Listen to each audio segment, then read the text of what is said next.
Assalamualaikum. Waalaikumsalam. Silakan masuk, Ya, Mbak. terima kasih.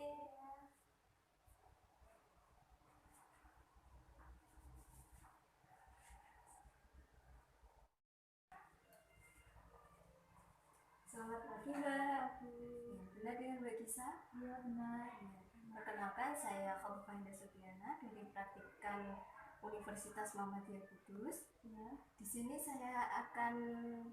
tujuan saya ke sini akan menjelaskan tentang apa itu reproduksi, kesehatan reproduksi maksudnya, dan apa itu menstruasi. Nanti kurang lebih saya akan menjelaskan kurang lebih 20 menit. Nanti kalau Mbak Gisa ada yang ditanyakan, silahkan ditanyakan.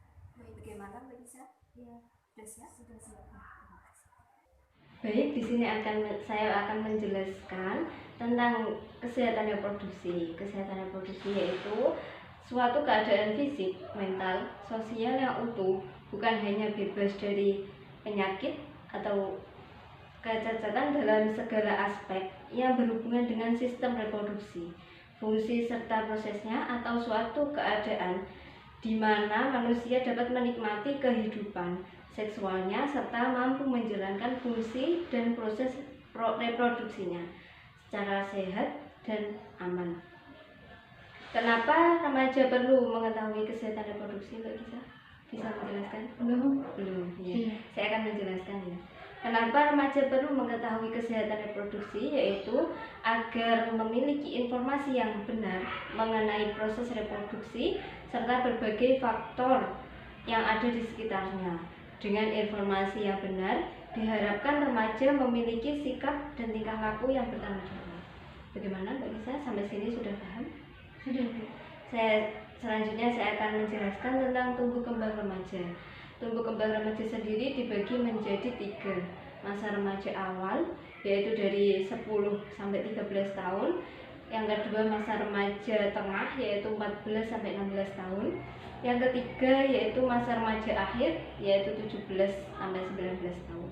Selanjutnya saya akan menjelaskan tentang pertumbuhan fisik pada remaja perempuan, yaitu dari mulai menstruasi, yang kedua yaitu payudara dan panggul membesar, yang ketiga yaitu indung telur membesar, yang keempat yaitu kulit dan rambut berminyak dan tumbuh jerawat, yang kelima yaitu vagina mengeluarkan cairan. Bagaimana Mbak Gisa, ada pertanyaan sampai sini? Belum. Selanjutnya saya akan menjelaskan tugas-tugas perkembangan yang harus dipenuhi pada masa remaja, yaitu 1. Mencapai hubungan yang baru dan lebih masa dengan teman sebaya atau sesama jenis maupun lawan jenis. Yang kedua yaitu mencapai peran maskulin dan feminin.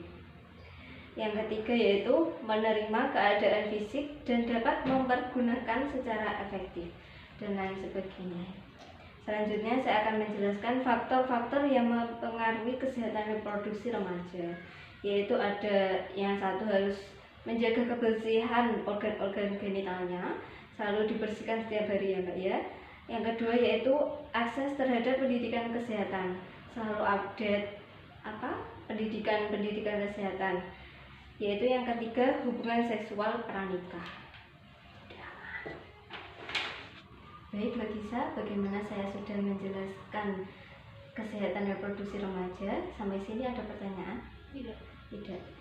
Selanjutnya saya akan menjelaskan tentang menstruasi. Menstruasi atau haid yaitu mengacu kepada pengeluaran secara periodik darah dan sel-sel tubuh dari vagina yang berasal dari dinding rahim wanita.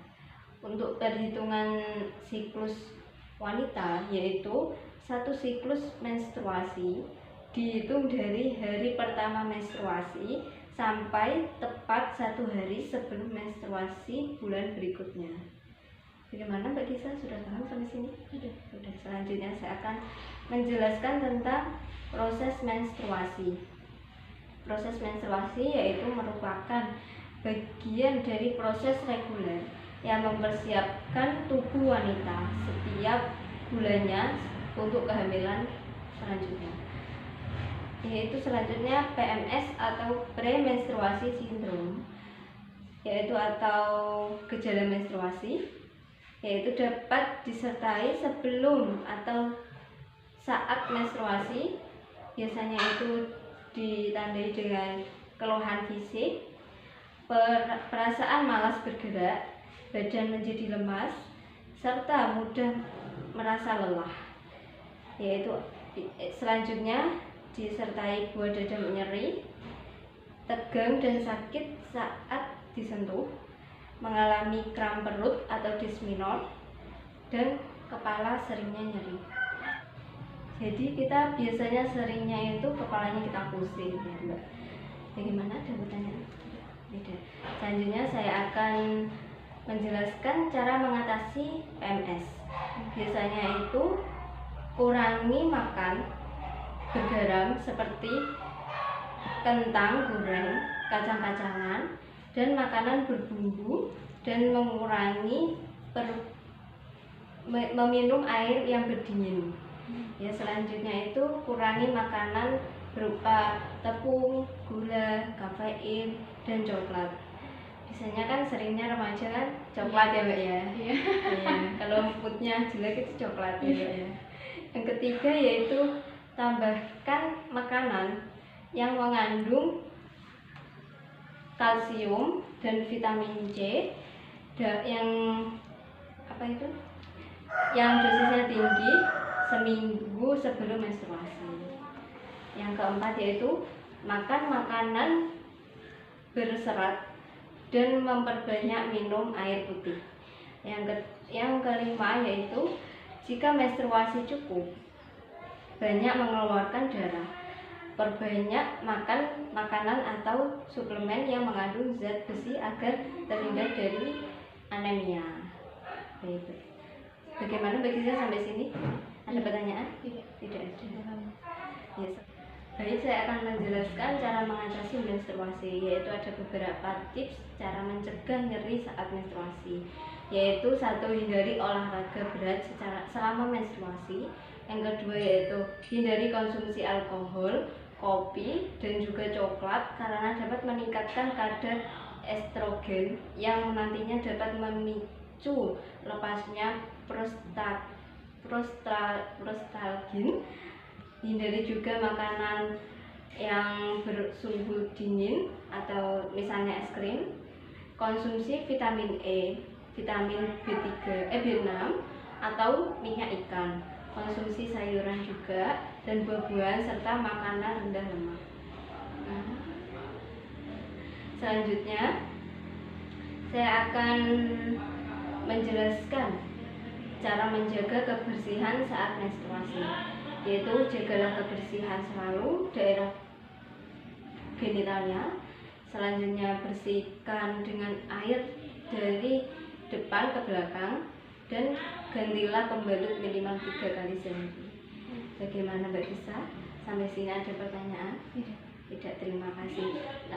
Selanjutnya saya akan memberi pertanyaan kepada Mbak Gisa. Apakah Mbak Gisa sudah siap? Sudah. Ya. Tolong jelaskan masa remaja. Masa remaja itu kan tadi dibagi 3. Oke. Tumbuh kembang remaja. Tolong sebutkan tumbuh kembang remaja dan sebutkan usianya. Oke, baik. Jadi tumbuh kembang remaja itu yang pertama adalah masa remaja awal, yaitu umur 10 sampai 13 tahun. Lalu yang kedua itu masa remaja tengah, yaitu 14 sampai 16 tahun. Lalu yang ketiga itu adalah masa remaja akhir, yaitu 17 sampai 19 tahun. Ya, betul sekali Mbak Gisa. Dan satu lagi pertanyaannya ya Mbak Gisa. Ya. Berapa kali kita ganti pembalut setiap hari? 3. Iya, betul. Terima kasih. Betul sekali pertanyaannya. Terima kasih atas waktunya. Mohon maaf jika mengganggu waktu Mbak Gisa. Ya, saya akan kembali ke kampus dulu. Terima kasih untuk waktunya. Assalamualaikum warahmatullahi wabarakatuh. Waalaikumsalam warahmatullahi wabarakatuh.